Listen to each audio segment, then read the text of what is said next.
এসেছো? এই কি বলো একটি কি গেছে দিনকাল এই এক কালী পরে তুমি ওই বৃন্দাবনে রাসলীলা শুরু করেছো।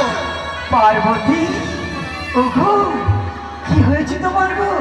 হঠাৎ করে তুমি দেবসভার মাঝে?